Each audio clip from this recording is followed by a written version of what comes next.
신명기 그 전체 그 모세의 설교 3편의 설교로 기록이 되어 있습니다. 1차 과거에 대한 회상이에요. 어떻게 이 40년 광야 생활을 하게 되었는지, 그리고 2차 설교에서는 현재에 대한, 현재 하나님의 백성으로서 어떻게 하나님의 그 약속을 붙잡고 갈 것인지, 하나님의 말씀에 어떻게 순종할 것인지, 셰마 이스라엘을 기준으로 해서 그 말씀에 대한 경청, 그리고 3차 설교에서는 이제 미래에 대한 설교를 하게 되고, 마지막 부분에서는 모세의 죽음에 대한 부분이 기록이 되고 있습니다. 신명기를 보면 이제 민수기에서 이어지는 그 가데스 바네아, 민수기 13장 이후 가데스 바네아에서의 그 불순종 이후 38년이라고 하는 긴 시간을 돌게 되잖아요.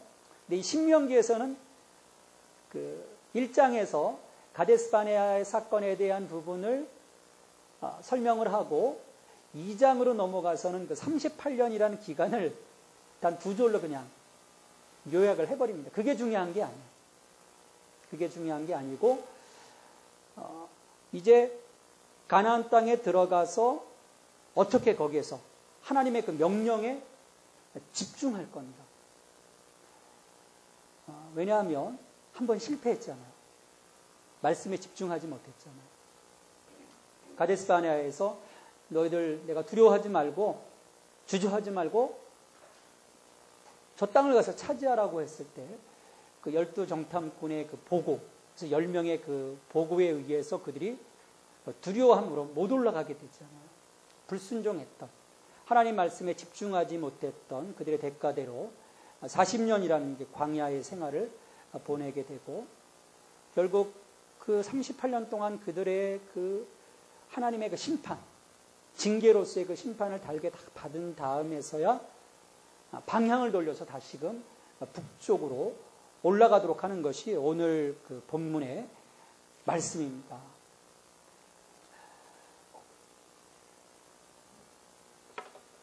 이 장 1절로부터 37절까지 그 내용을 보면요, 가데스 바네아에서 그 모압 평지까지의 회상이에요. 1장에서는 이스라엘의 어떤 고난, 그 반역의 그 시간들, 이것들을 기록했던 반면에 이제 1장에서는 어떻게 가나안 정복 전쟁을 펼쳐갈 것인지 정년의 과정을 거친 거예요.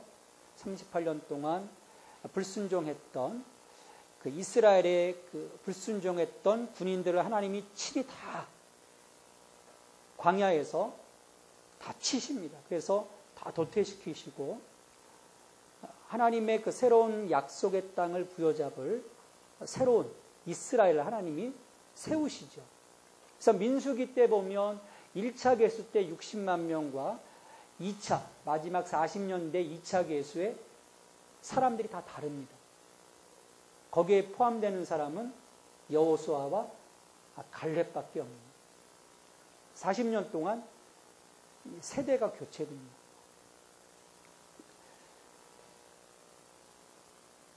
그러니까 2장은, 그러니까 1장은 불순종이에요. 불순종이었는데 2장에서는 그 불순종했던 이스라엘의 사람들을 하나님이 다 광야에서 다 죽게 하시고 그 출애굽 2세대로 하여금 순종의 모습으로 하나님께 나가도록 합니다. 그러니까 하나님이 방향을 틀어서 가라. 그러면 갈 수 있는 수준까지 하나님이 만들어 놓으신 거예요. 여러분, 방향 트는 게 쉬운 것 같죠? 어떻게 생각하세요? 방향 트는 거. 이게 잘 안 됩니다. 제가 군대에서 조교 생활을 했어요. 훈련병들. 처음에 오면 제식 훈련을 시킵니다. 뒤로 돌아가, 좌로, 우로. 그러면요, 꼭 엉뚱한 놈이 있어요. 좌로 가라 그러면 우로 가는 놈. 뒤로 가라 가는데도 앞으로 가는 친구가 있고. 고문관 같은, 소위 이제 그 친구들 고문관이라고 해요. 잘하지 못하는 친구들 꼭 있습니다. 6주 훈련을 시키는데 6주 내내 마지막 사단장 앞에서 도열할 때도 틀리는 친구가 있어요. 미치는 거예요, 그러면은. 그러면 이제 전체가 다, 내무반장을 비롯해서 조교들이 다 큰일 납니다. 잘 바꿔지지가 않아요. 40년 동안 하나님이 이 방향 바꾸는데 순종하도록 훈련시키신 거예요. 왜냐하면 첫 번째 가데스 바네아에서 가라! 앞으로 전진하라고 했는데 어떻게 했습니까? 우리 1장 지난주에 살펴봤듯이 뒤로 돌아가 버렸잖아요. 근데 하나님께서 히브리서에서 말씀하시지만 뒤로 물러선 자는 하나님이 기뻐하지 아니하신다고 하셨어요. 그래서 하나님이 가라고 하는 그 방향으로 갈 수 있도록 하나님이 38년 동안 만드셨습니다. 이 수준이 됐으니까 하나님이 다시금 그 가나안 정복 전쟁에, 왜냐하면 전쟁이라는 건 그렇잖아요. 지휘관이 지금 이 전쟁, 이스라엘의 이 전쟁을 이끌어 가시는 분이 누구십니까? 하나님이시잖아요. 하나님. 하나님이 사령관인데 사령관의 명령을 따르지 않으면 어떻게 됩니까? 그러면 전쟁은 절대로 이길 수가 없는 거죠. 그래서 방향 잡는 수준까지 40년 동안 하나님이 새롭게 군대를 만드셨습니다. 그래서 그 내용 전체를 보면 2장에 1절로부터 7절까지는 그 방향을 잡아서 다시금 그 세일산에서 에돔 방향으로 나아가도록 하죠. 근데 그때 그 우리 이스라엘 땅 구조를 보면요.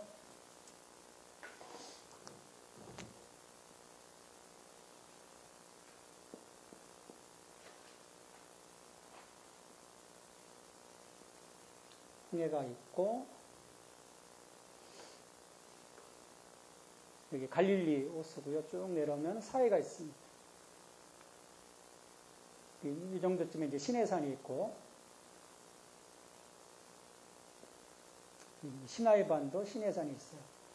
이 숲곳에서 발행해서 쭉 이 홍해를 건너서 신광야, 스루광야, 르비딘 광야를 거쳐서 시내산에서 가데스 바네아로 열하룻길을 달려옵니다.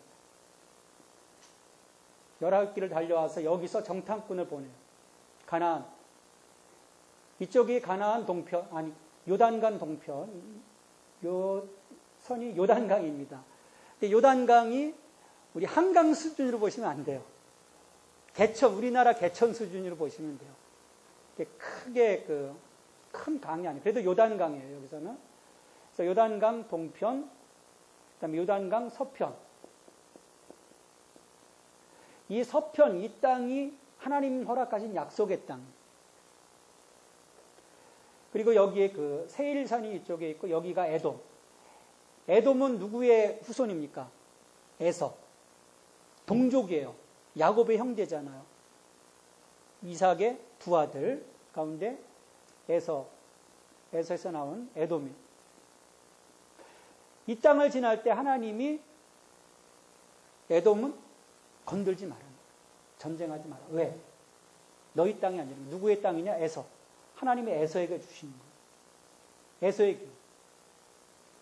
또 지나서 이쪽이 그 모압 땅이에요. 사해 건너편 쪽이 이제 모압 땅인데 이 모압 땅도 하나님이 건들지 말도록 해요. 이건 너희에게 허락한 땅이 아니다. 여긴 누구 땅이냐면 롯, 아브라함의 조카 롯. 롯에게서 그 딸들로 인해서 모압과 암몬이라는 두 아들이 생기잖아요. 우리 창세기에 보면 그 모압에게 준 거예요. 또 위에가 암몬이에요, 바로 암몬. 여기도 롯의 후손이에요. 그러니까 에돔과 모압과 암몬 이 세 땅은 너희들이 건들지 말라. 이스라엘에게 허락되지 않았다. 거기에서는 내가 너희들에게 준 그 광야 40년 동안 너희들이 헐벗지 않도록 내가 입혔고 먹였는데 너희들이 갖고 있는 돈으로 음식도 사 먹고 물도 사 먹고 이들과 전쟁하지 말고 지나가도록 합니다.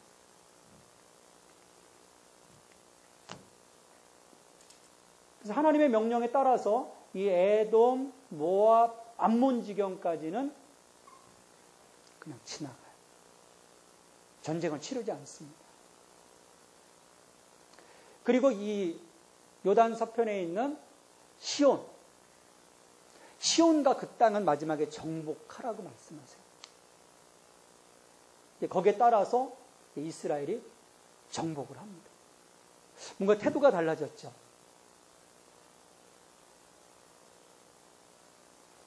가데스 바네아 이후 38년 이전에서의 그 이스라엘을 보면 끊임없이 이 신광야, 수르광야, 르비딤 광야를 거치면서 또 가데스 바네아에서 그 대표적인 이들의 습성이 뭡니까? 불순종. 하나님 말씀하시면 예스 하는 일이 거의 없었어요. 나중에 자식들을 길러보면 아시겠지만요. 아이들이 얘야 이렇게 해라 그랬을 때 예 하면 어떨까? 기뻐요. 근데 퉁명스럽게 몰라. 그럼 속상합니다. 하나님이 그 지경이셨어요. 불순종. 매번이었어요. 매번. 토시를 안다는 적이 없어요. 근데 이 38년 이 광야, 이 세일산과 이 광야, 이 지역에서 그 척박한 땅에서, 그리고 넓은 땅도 아니에요. 거기서 그냥 38년 뒹굴다가 보니까 하나님이 이렇게 하라. 예. 저렇게 하라. 싸우지 마라. 예. 가서 싸워라. 그럼 또 싸우는. 이렇게 바뀌었어요. 그래서 광야에서의 훈련이라는 부분, 또 내가 하나님께로부터 받는 그 징계의 시간들, 그게 누구를 위한 것이냐? 바로 나를 위한 것. 하나님이 나의 유익을 위해서 그 광야에서 나를 정련시켜 가시죠. 근데 많은 분들이 어떤 삶의 그 어려움, 소위 시험이라는 그 과정들을 겪을 때 보면 그런 점에서 힘들어합니다. 나를 위함인데 그렇지 못한 것으로 여기는 거예요.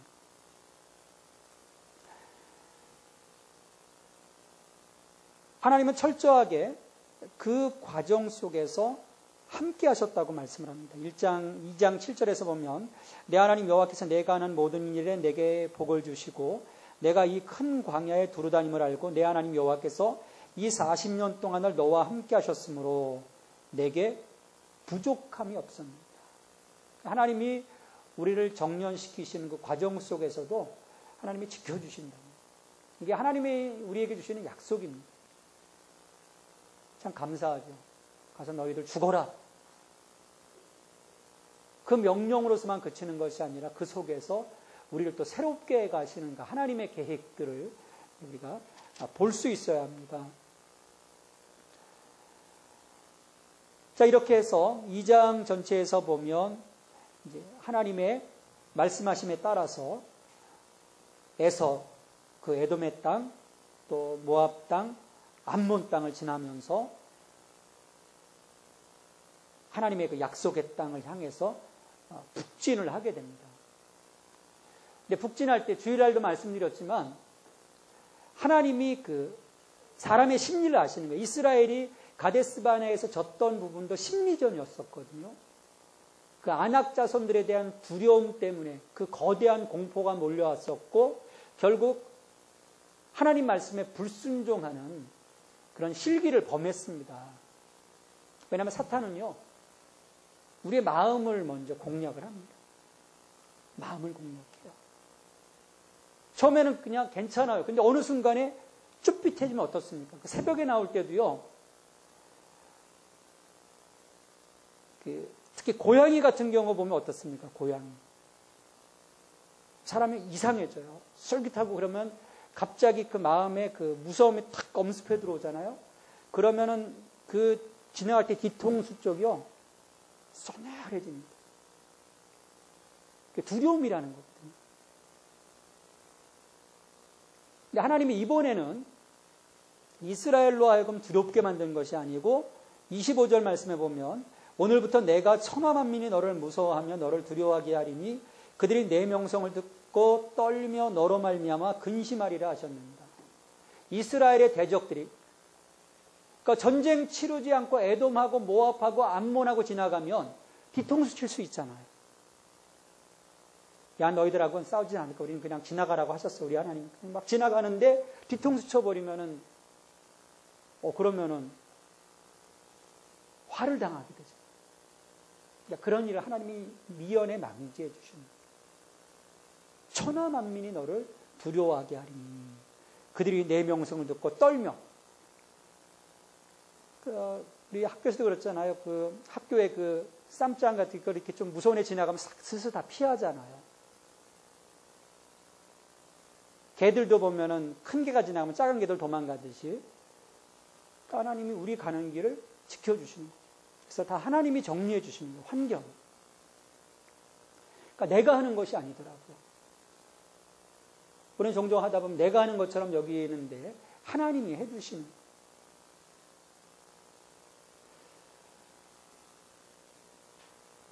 그래서 24절 이후에서 보면요. 결국 그 에돔, 모압, 암몬 땅은 안전하게 지나가게 되고 헤스본 왕 시온 25절 이후에 보면 하나님이 점령하라고 한 그 땅에서는 그 땅을 하나님이 또 그들의 마음을 또 강팍해 해서요. 무서워하지 않고 뒤로 물러서지 않고 또 덤비게 했다가 결국 그 땅은 점령을 당하게 됩니다. 전체 2장의 그 메시지를 보면요. 세 가지로 우리가 좀 생각해 봐야 합니다. 2장에서 이스라엘에게 주어지지 않은 땅. 이 에돔과 모압과 암몬, 에서와 그 롯의 후손들에게 허락하신 땅. 왜 하나님이 이들은 점령하지 말라고 하셨을까? 이들과 왜 전쟁하지 말라고 하셨을까? 단순히 동족이라? 아니에요. 하나님의 약속입니다. 우리 창세기를 쭉 보면 하나님께서 주신 그 약속들이 있어요. 신앙의 사람이 아니더라도, 덜 신앙인이더라도, 좀 뭔가 부족하더라도 하나님이 그들에게 이미 약속으로서 주신 그 기업이 있습니다. 우리가 창세기를 보면은 두 부류가 가게 돼요. 약속 안에서 살아가는 그 경건한 계열의 그 아브라함 계열이 이제 쭉 가게 되죠. 아브라함의 그 믿음이 계승돼요. 그리고 이삭으로 이어지게 되고 또 이게 야곱으로 이어지게 되고 요셉으로 이어지면서 이제 12지파가 하나님의 그 약속의 계보 가운데 들어가잖아요. 근데 이삭에서 보면 이게 이스마엘이 있어요. 이스마엘. 하나님이 이스마엘에게 대해서도 하나님의 복을 주십니다. 약속의 계보 가운데 없었지만 그에게 약속을 주시고 또 기업을 허락해 주세요. 또 야곱에게서는 에돔이라고 하는 그 땅을 하나님이 기업으로 주십니다. 그리고 여기 아브라함에서 이제 롯을 통해서 모압, 암몬. 약속 바깥에 있던 사람들이에요. 하나님의 믿음 가운데 있지 못했던 사람들임에도 불구하고 하나님이 제한적으로 그들에게 은혜를 주십니다. 뭐냐면 그들에게서 하나님은 기회를 주시고 그 기회 속에서 그들이 하나님께로 돌이킬 수 있는 은혜를 흘려보내십니다. 그러니까 조금이라도 하나님 앞에 가능성이 있을 때에는 하나님이 기회를 주십니다. 그러니까 하나님의 그 자비로우심을 볼 수 있는 거죠. 그래서 그 하나님께서 기회를 주시고 그들에게 이런 그 하나님의 그 은혜 속에서 그 땅을 누릴 수 있도록 허락해 주셨는데 하나님께서 심판하시지 않는데 우리가 정죄하거나 심판할 수 없답니다.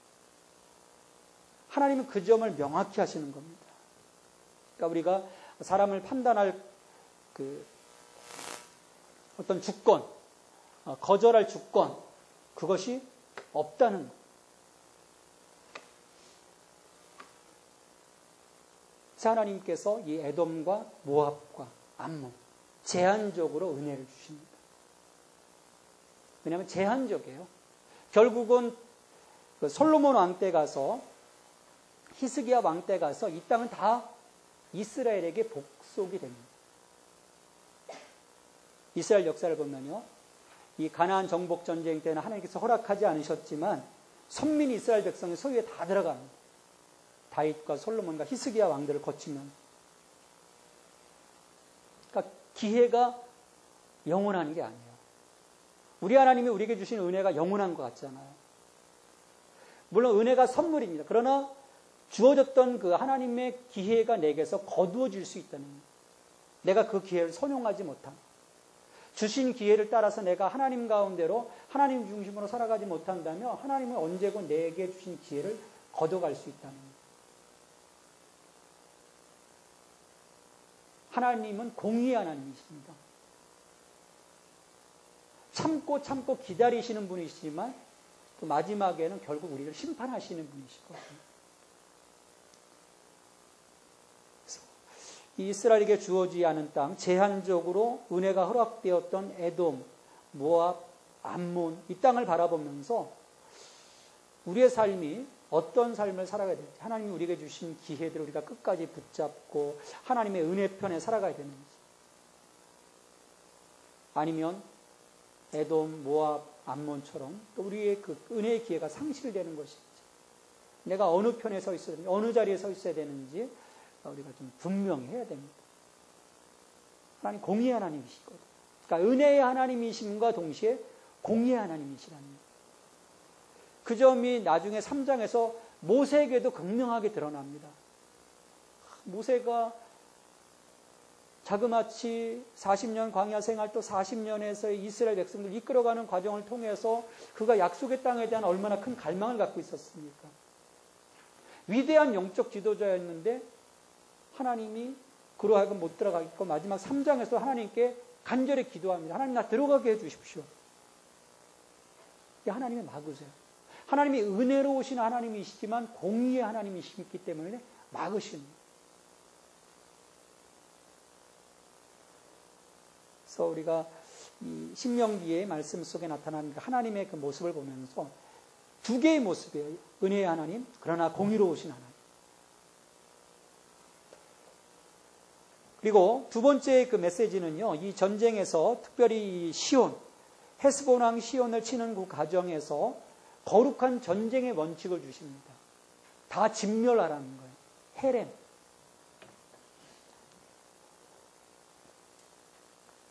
거룩한 성전. 헤렘이라고 하죠. 헤렘. 홀리우드.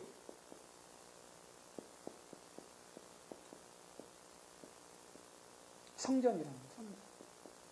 이런 건물, 성전이 아니고 전쟁, 거룩한 전쟁이라는 말이죠. 헤렘. 진멸하라. 남녀노소 불문하고 다 죽이는 거예요. 좀 잔혹하죠? 가옥들을 다 헐어버리는 거예요. 가축들도 다 죽이는 거예요. 완전히 그 몰살. 한 지역을 정리하면 몰살을 시키라는 거예요. 에돔, 모압, 암몬과는 전쟁을 금하셨는데 시온과 옥에 대해서는 진멸하라고 말씀을 합니다. 왜 진멸하라고 하셨을까?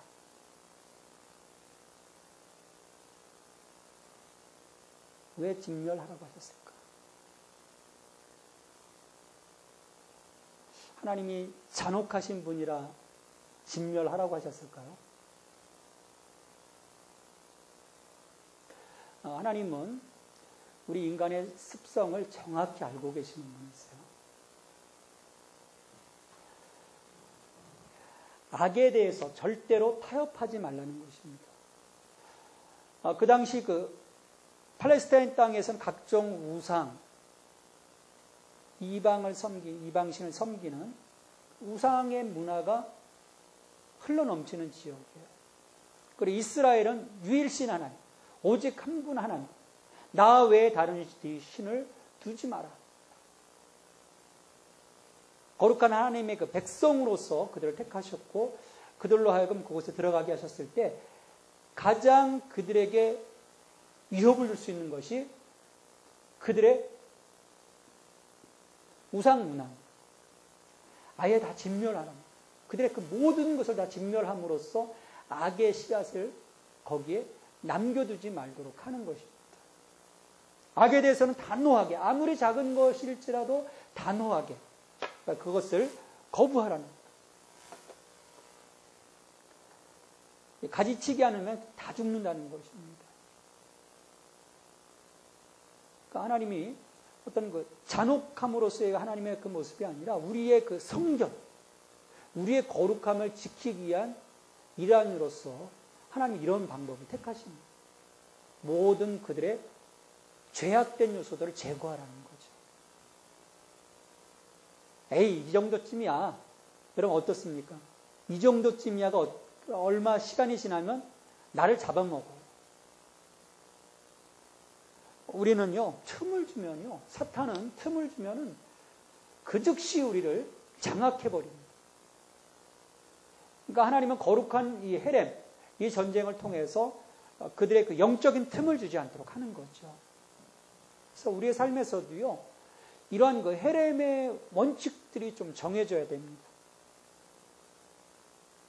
내가 사랑해야 될 대상이 누구인지, 내가 진멸해야 될 것이 어떤 것인지 영적으로 구별할 수 있어요.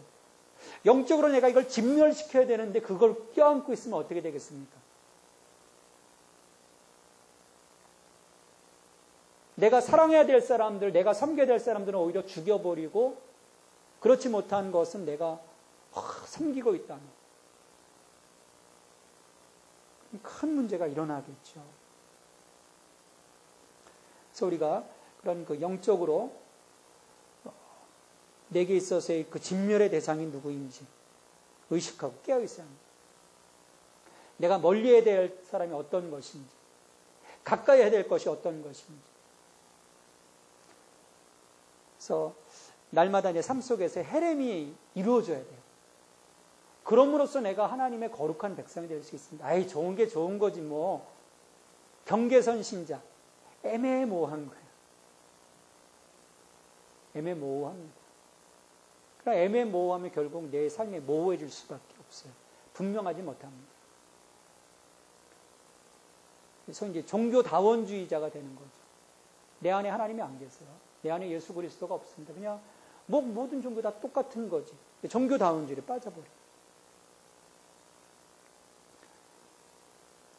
2장에서 짧게 나왔지만 38년 광야의 의미는 정년 과정입니다. 하나님께서 불신 때문에 그들을 38년 더 훈련시키셨지만 그 속에서 하나님은 그들을 정년시키셨어요. 하나님을 향한 그 불신과 불순종을 제거하신 거죠. 그러니까 내 삶에서의 광야에서는 바로 이런 부분들을 하나님이 제거하십니다. 하나님을 향한 우리의 불신, 하나님을 향한 우리의 불순종, 이것들을 다 제거하시고 새로운 마음으로 그 영적 전쟁에 임할 수 있도록 하나님이 우리를 불러주십니다. 그래서 2장에서의 그 적용 질문을 보면 하나님께서 싫어하시는 것은 무엇인가? 그분이 싫어하시는 것을 고집할 때 나타나는 결과는 무엇인가? 우리 2장에서 보면 하나님이 뭘 싫어하실 것 같아요? 불순종, 불신, 듣지 않는 거예요. 경청하지 못하는 거. 하나님 말씀이. 그리고 그분이 싫어하시는 것을 내가 고집하면 고집할수록 우리의 그 결과는 광야로 내몰리는 거죠. 그 속에서 내가 죽거나 또 말씀에 순종함으로 내가 살거나. 노뱀을 쳐다봤을 때 사람들이 다 살았지만 노뱀 죽어라고 안 쳐다보는 사람은 죽었잖아요. 여러분, 고개 들어 쳐다보는 거 이게 어렵습니까? 어떻게 생각하세요? 한번 보면 되잖아요. 고개 한번 이렇게 깠다. 요거만 하면서 하는데 이걸 못 올려가지고 죽어요. 이게 인간입니다. 죽어라고 성경 보자 그러는데 죽어라고 성경 안 보는 게 인간이에요. 참 재미있는 게 우리입니다. 정말 우리가 하나님의 은혜 없으면요, 우리 벌써 다 죽었습니다. 은혜 가운데 있다 보니까 하나님이 안 쳐다보는 것도 그래도 또 이렇게 또 구슬러 가서 또 가시고, 그분이 싫어하는 것을 고집할 때 결국 우리 내버릴 수밖에 없는, 근데도 고집합니다. 그러니까 강아지 키워보면요, 우리의 모습을 정말 보게 돼요. 하지 말라고 해도 또 해요. 한 대 맞습니다. 벌기잘 시큰 때려도 그때 부분이에요. 그때부터 한번 쳐다보고 깨갱하고 꼬리 내리고 한번 듣다가 한 10초 지나면 지멋대로 합니다. 그래서 묶어가지고 다녀요. 풀어놓으면 안 돼요. 차에 치워짓거든요. 잘못한 거 길가니까. 차 안 무서워합니다. 가면 죽는데. 이게 우리의 모습이에요. 거기에 가면 죽는데 우리는 가는 거예요. 일단 해보고 마는 거예요. 그래서 우리가 고집 피우고 살다가는 죽습니다. 우리가 하나님 앞에서는 좀 고집을 내려놔야 되는데 고집을 펴요. 우리 애들도 보면 고집 피우거든요. 우리가 좀 고집을 내려놓고 하나님 기뻐하시는 게 과연 뭘까? 하나님 오늘 내게 원하시는 게 뭘까? 좀 생각해보는 것. 그것이 우리의 삶에 있어서 은혜를 입는 비결이죠. 두 번째는 오늘 내게 있어서 끝까지 섬겨야 할 대상은 누구이며 절대로 가까이서는 안 될 대상은 누구인가? 그 헤렘, 성전과 관련되어 있는 거예요. 내가 이겨야 될 대상이 있고요. 품어야 될 대상이 있습니다. 품지 말아야 될 것을 품었을 때 우리에게는 그것이 사망의 결과로 다가오게 돼요. 그래서 우리가 사람도 마찬가지입니다. 내가 함께 해야 될 사람이 있고 멀리 해야 될 사람이 있고, 그래서 참 그런 부분을 우리가 기도를 많이 해야 합니다. 또 내가 또 저 사람들에게 있어서 또 이제 살리는 사람이 되는지, 아니면 내가 들어감으로써 만약 그 공동체가 또 초토화되는 건 아닌지.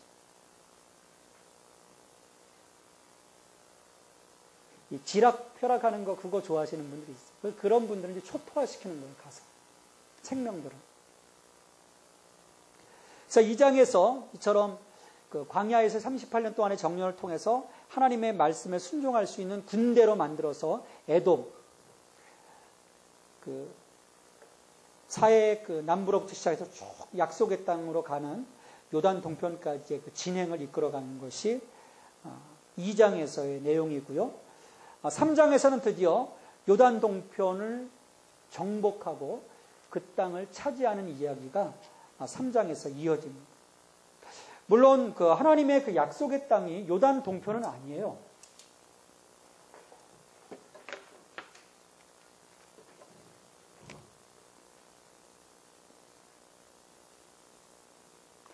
이 땅은 아닙니다. 원래 이 땅이에요.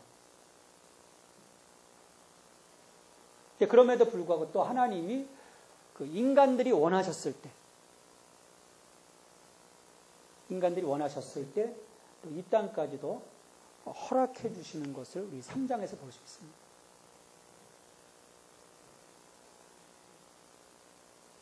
어, 1장, 그러니까 전체 그 3장의 그 내용을 보면요. 1절로부터 11절까지가 바산왕국의 이제 정복 이야기가 나와 있고, 또 12절부터 22절까지가 요단 동쪽 땅의 분배예요.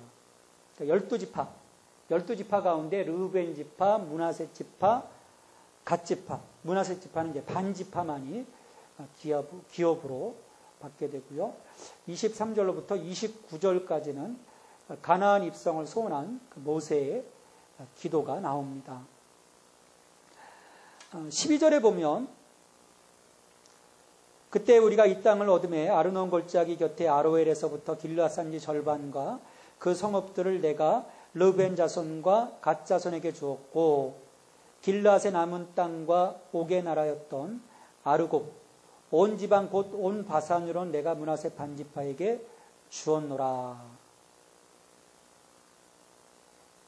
요단 동편 땅을 이제 그 두 지파 반에게 준 이야기를 모세가 이야기를 하고 있습니다.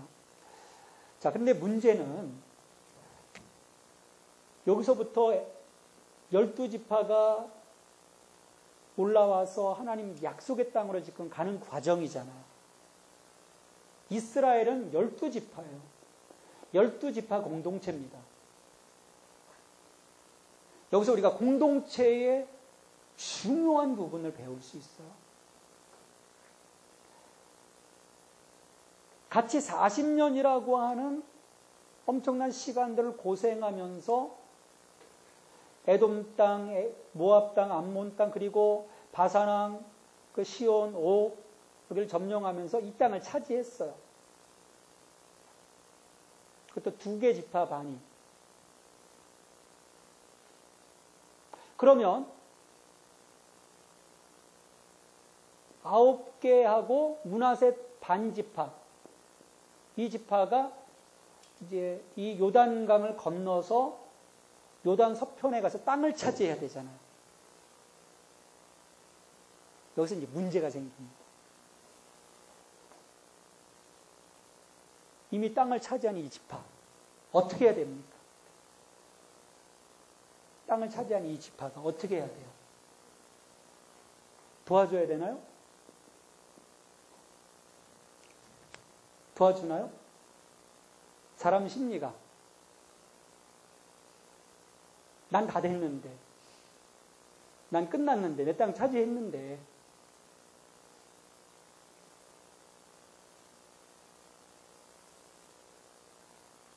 쉽지가 않은 거예요. 먼저 성공한 자들, 그 공동체에서 먼저 자신들의 그 목적을 이룬 자들, 그들의 역할이 어떻게 되어야 되는지, 여기서 주저앉아 버리면요, 나머지 9개 반지파는 어떻게 되겠습니까? 쉽지 않은 전쟁을 하게 되는 거예요. 공동체에서도 우리 갈라디아서 6장에 보면 각자의 짐을 지라고 말합니다.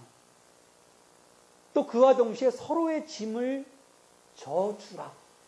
왜냐하면 공동체라고 하는 것은 그 속에 약한 자도 있고 강한 자도 있어요. 그래서 뭔가 탁 해서 자기의 일을 할 수 있는 사람도 있지만 그렇지 못한 자도 있는 거예요. 근데 난 내 할 일 다 했어. 이런 사람이 제일 좀 얄밉잖아요. 일할 때 보면 자기 일 딱 했다고 그냥 싹 가버리는 사람. 지금 막 교회 막 청소를 하는데요. 난 저 문 한 짝만 닦으면 되니 문 열심히 닦고 남들 막 지금 청소하는데 나 다 했어. 이렇게 가버리는 사람이 있어요. 정말 얄미운. 그럼 저 사람이 다 했으면 어떻게 됩니까?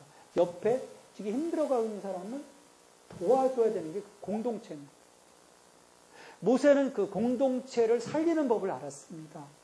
그래서 18절 말씀에 보면 그때 내가 너에게 명령하여 이르기를 너희 하나님 여호와께서 이 땅을 너희에게 주어 기업이 되게 하셨은즉. 원래 이 땅은 이들 땅이 아니에요. 근데 가서 보니까 그래도 살만한 땅이에요. 왜냐하면 여기 광야에서 헤매다가 딱 가서 보니까 풀도 좀 있고 채소도 좀 맺히니까 천국 같은 거예요.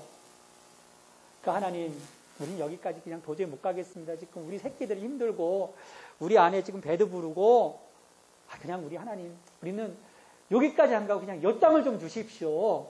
그래서 이 땅을 차지한 거거든요. 하나님 은혜를 주신 거예요. 그래서 은혜를 받은 만큼 야 너희들 여기서 머무르면 안 된다. 너희들이 오히려 뭐가 되라고요? 너의 이스라엘 형제의 선봉이 되어 건너가라. 이게 공동체를 살리는 일. 먼저 이룬 자가 선봉에 서는 거예요. 되게 먼저 이루고 나면 뒤로 빠져버려요. 야, 니들 열심히 해. 교회가 요즘 이 장로교회가 무너지는 이유가요. 장로가 되면 다 뒷짐지고 뒤로 물러나 있어요. 니들이 해. 옛날에 우리 장로님들은요, 교회 지면요, 집 팔고요, 다 했어요. 교회에 목숨을 걸었어요. 요즘 그렇게 헌신하는 분들이 어디 있어요? 교회 짓는다면 장로님도 교회를 떠나시더라고요. 그 교회에서 기름 부은 장로님인데 교회를 떠나시는 게 쉽게. 선봉이 안 돼요. 선봉. 공동체가 살려면 선봉에 서는 자가 있어요. 그것도 어떤 자가 선봉에 서느냐? 비리비리한 자가 선봉에 서면 전쟁이 지죠. 우린 자꾸 전쟁에 비리비리한 자를 내면, 너 나가서 총알바지 하는 거, 총알바지. 가서 람보처럼 쏴 죽여야 되는데, 총알바지. 총 한 번 못 쓰고 의학 다 죽어버려요. 그럼 무슨 의미가 있습니까? 의미가 없는 거예요. 우리가 자꾸 선봉에 서야 돼요. 하나님이 내게 축복해 주셨을 때, 하나님 감사합니다. 그리고 옆에 아직 하나님 은혜 누리지 못하는 자들, 아직 성장하지 못한 자들, 아직 성숙하지 못한 자들. 내가 성장했다면 내게 하나님 은혜를 주신 거잖아요. 그래서 선봉에서 너희의 형제 이스라엘 자손의 선봉이 되어 건너가되 그 대신에 너희에게 가축이 많은 줄 내가 아노니 너희의 처자와 가축은 내가 너희에게 준 성읍에 머무르게 하라. 그래서 언제까지 선봉에 서느냐? 여호와께서 너희에게 주신 것 같이 너희 형제에게도 안식을 주시리니 그들도 요단 저쪽에서 너희 하나님 여호와께서 그들에게 주시는 땅을 받아 기업을 삼기에 이르거든 너희는 각기 내가 준 기업으로 돌아갈 것입니다. 언제까지 선봉에 서라고요? 나와 함께하는 형제들이 쓸 때까지. 그래야 공동체가 삽니다. 그래서 그 약속대로 이 르우벤 지파, 갓 지파, 므낫세 반 지파의 군사들이 건너가서 선봉에 서는 거예요. 이게 바뀌어진 모습이에요. 옛날 이 가데스 바네아 이 불순종에서 아마 이런 일들이 있었다면 무슨 소리냐? 우리 여기 다 끝났는데 가서 왜 죽으라는 소리냐고. 우리 와이프 과부 만들 일이 있냐고. 불순종했을 거예요. 그러나 40년 광야를 통해서 이들이 순종하는 법을 배워요. 그래서 우리가 여호수아서를 보면요. 불순종의 모습이 거의 안 나옵니다. 여리고를 점령하라고 할 때 침묵하라고 하니까 어떻게 해요? 돌아요. 아니 전쟁에 침묵하고 돌라고 하는데 다들 미쳤지. 그래도 군소리 안 하고 돌아요. 그리고 마지막에는 야 7바퀴 돌고 함성 한번 질러라 그랬더니 7바퀴 돌고 우와 함성 지르니까 무너지잖아요. 물론 그 중에 훔친 친구도 하나 있지만 그러나 전체의 모습은 순종. 이런 과정을 통해서 이 정년 38년의 과정을 통해서 하나님이 순종케 하셨고 순종했을 때는 결국 정복전쟁에서 승리하게 됩니다. 약속의 땅을 차지하게 되는 거죠.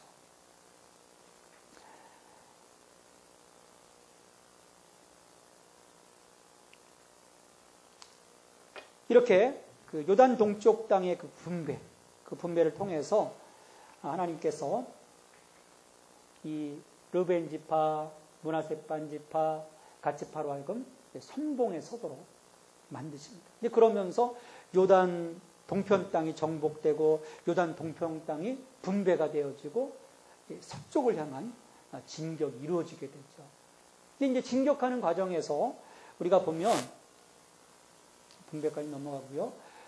모세의 가나안 입성에 대한 부분, 하나님 이걸 거절하십니다.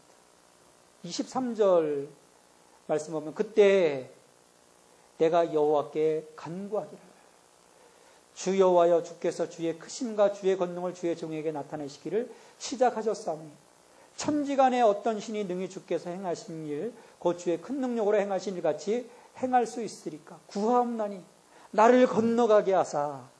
이제 하나님을 막 높여드렸어요.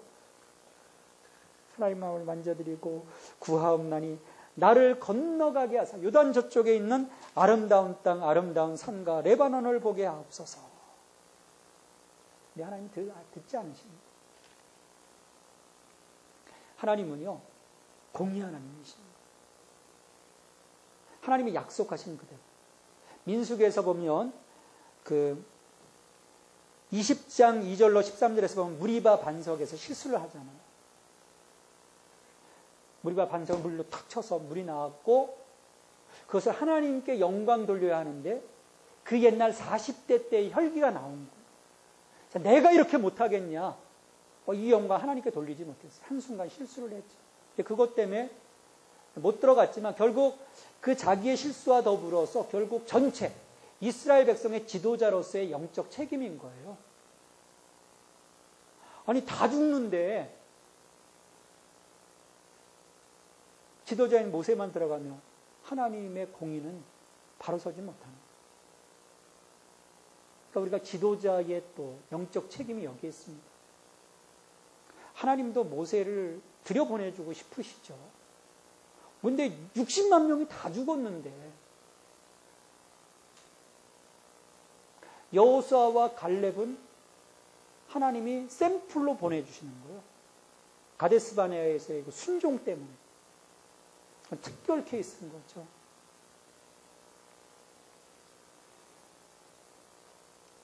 우리가 은혜 가운데 살아가고 있지만 하나님의 영광을 가리고 죄를 범한 자는 반드시 그 죄에 대해서 책임을 물으신다는 것. 하나님이 모세에게서 그 점을 물으신 거예요. 물론 이 모세를 통해서 하나님이 행하신 일들이 다 너무나 크시죠. 하나님은 하나님의 공의와 은혜를 혼돈하지 않으십니다. 정확하게 선을 그으시는 거예요.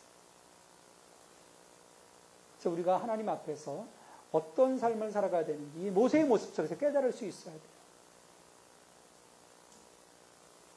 그러니까 은혜가 공의를 무너뜨리지 못합니다. 하나님 그냥 은혜로 그냥 봐주시고 넘어가 주시죠. 그게 아니에요. 하나님은 공의를 세워가시는 분이세요. 그래서 부족하기에 많은 사랑을 받았다는 사실이 우리를 진리를 벗어나 방종으로 이끌어가지 않도록 주의해야 합니다. 이게 로마서 말씀하고 연결되잖아요. 야, 은혜를 더 크게 받으려고 죄를 너희가 지을 수 있느냐? 그렇지 못합니다. 어떻게 은혜 가운데 있는 자가 죄를 지을 수 있느냐? 그게 로마서 말씀이죠. 그래서 우리가 두렵고 떨림으로 하나님 섬기는 법을 배울 수 있어야 됩니다.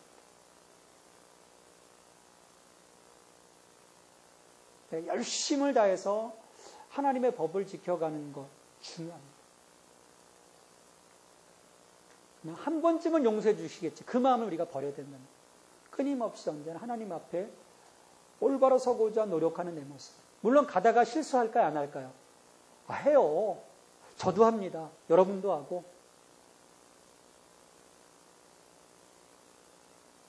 그러나 매 순간순간 내가 하나님께 다시금 서고 또 하나님 중심으로 살아가려고 하는 우리의 모습. 겉으로 드러나는 우리의 그 연약함이 아닌 내 중심. 하나님을 향한 우리의 그 마음. 그 크기를 하나님께서 보시는 거죠. 그래서 이처럼 하나님은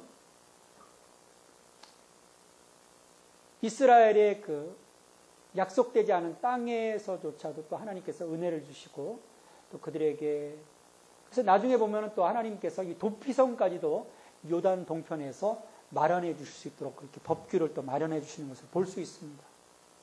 그러니까 하나님께서 이 모든 과정에서 그리고 친히 너희가 싸우실 것이다 선포해 주심으로써 이 가나안 정복 전쟁이 이스라엘만의 전쟁이 아닌 가데스 바네아에서는 하나님 없는 그 부재의 전쟁을 치러졌을 때 대패했잖아요. 근데 3장 22절에서 보면 너희는 그들을 두려워하지 말라. 너희 하나님 여호와께서 친히 너희를 위하여 싸우시리라. 하나님과 함께하는 전쟁, 거룩한 전쟁, 그 전쟁을 치루어가게 됩니다. 우리가 먼저 약속을 성취한 자들이 선봉에 서는 모습을 통해서 그 공동체가 함께 세워져 가는데 얼마나 그 일들이 중요한지 오늘 우리 교회의 모습 속에서요 우리가 좀 배울 수 있어야 돼요. 자, 적용 질문으로 넘어가서 두 지파 반처럼 하나님의 약속이 아닌 다른 것으로 즐거움을 삼으며 자신의 기업인 양 위로받고 있는 것은 없는가? 사실 이 두 지파 반 원래 이 기업이 아니잖아요. 하나님은 은혜를 주신 거예요. 하나님은 은혜를 주셨어요. 근데 우리가 결국 우리가 가야 될 곳은 어디입니까? 약속의 땅, 본래의 자리로 가야 돼요. 우리가 하나님의 약속의 그 비스무리한 장소에서 우왕좌왕할 이유가 없다는 겁니다. 물론 하나님의 은혜를 주셨지만 여기에 우리가 만족해서는 안 된다는 거예요. 왜? 나중에 여기는 다 없어집니다. 당장은 살아남았지만 없어져요. 이 지파는 없어집니다. 여기는. 이 땅은 다 없어져요. 요단 동편에 요단 서편에 남았던 그 지파들, 결국은 나중에 북왕국 이스라엘 중심으로 했던 에브라임 지파, 그 외 지파들은 다 소멸되고요. 유다 지파, 예수님이 태어나는 유다 지파만이, 거기에 또 베냐민 지파가 들붙어서 두 지파만이 살아납니다. 나머지는 다 뿔뿔이 터집니다. 그러니까 현재 당장 좋아 보이는 것에 내가 탁 붙어 있다 보면요, 결국 소멸이에요. 끝까지 이 약속의 땅을 붙잡고 간 자들만이 살아납니다.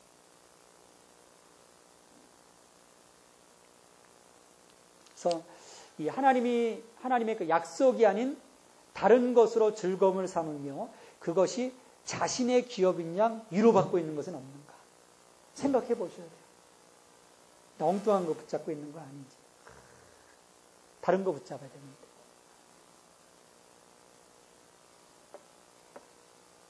혹시 있으신가요? 엉뚱하게 붙잡고 있는 거. 하나님께서 때때로 우리에게 큰 적을 맞아 싸우게 하십니다. 그 이유가 무엇이라고 생각하시는 거예요? 이렇게 거의 영적 전쟁을 치르다 보면요, 두려워하지 말라, 놀라지 말라 그러는데도 엄청난 대적들을 만나게 돼요. 사람 원수들을 만나게 돼요. 왜 그러실 것 같아요?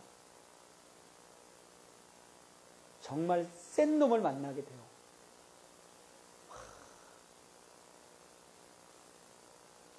이 전쟁이요, 내 전쟁이 아니라는 걸 깨닫게 하시기 위해서요. 내가 전쟁 치르다 보면 나는 죽습니다. 하나님이 전쟁 치러주셔야 돼요. 그때는 어떻게 합니까? 센 놈이 나타나면 까불래? 그게 아니라 누구한테 무릎 꿇어야 됩니까? 하나님 살려주십시오. 하나님 봐야 되는 거예요, 그 순간에. 내가 뭐 갖고 있다, 뭐 너 덤빌래, 뭐 죽죠. 큰 적을 맞아 싸우게 하실 때는 하나님이 싸우시는 것을 가르쳐 주시기 위해서. 근데 그때 내가 모르고 덤벼들면 쌍코피 터지는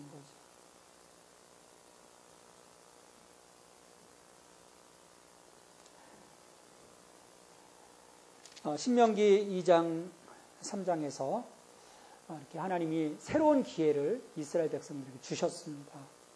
38년에 광야에서의 유랑을 마치게 하시고 그들로 하여금 순종의 사람들로 만들어서 에돔, 모압, 암몬을 지난 요단 동편 땅을 정복하게 되고 거기에서 두 개의 반지파가 자리를 잡고 그들이 선봉이 돼서 가나안으로 진격할 수 있도록 하나님이 은혜를 주시는 그 과정들을 볼 수 있습니다. 이 전쟁에서 앞장서시는 분은 하나님이세요. 오늘 우리의 삶에서도 내가 영적 전쟁을 치러갈 때 우리 앞에 서 가시는 분은 하나님이십니다.